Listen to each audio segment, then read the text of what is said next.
Hello, magandang hapon. So, nagko-collect pa rin ako ng buto ng Thai basil. So, ito yung natira dun sa kinuha natin. At,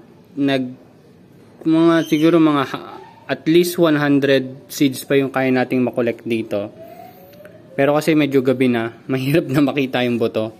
So, ito yung na-collect ko sa ngayon. Yan. So, ang dami nila, diba? So, lagay muna natin yan dyan. And ayusin ko sila bukas.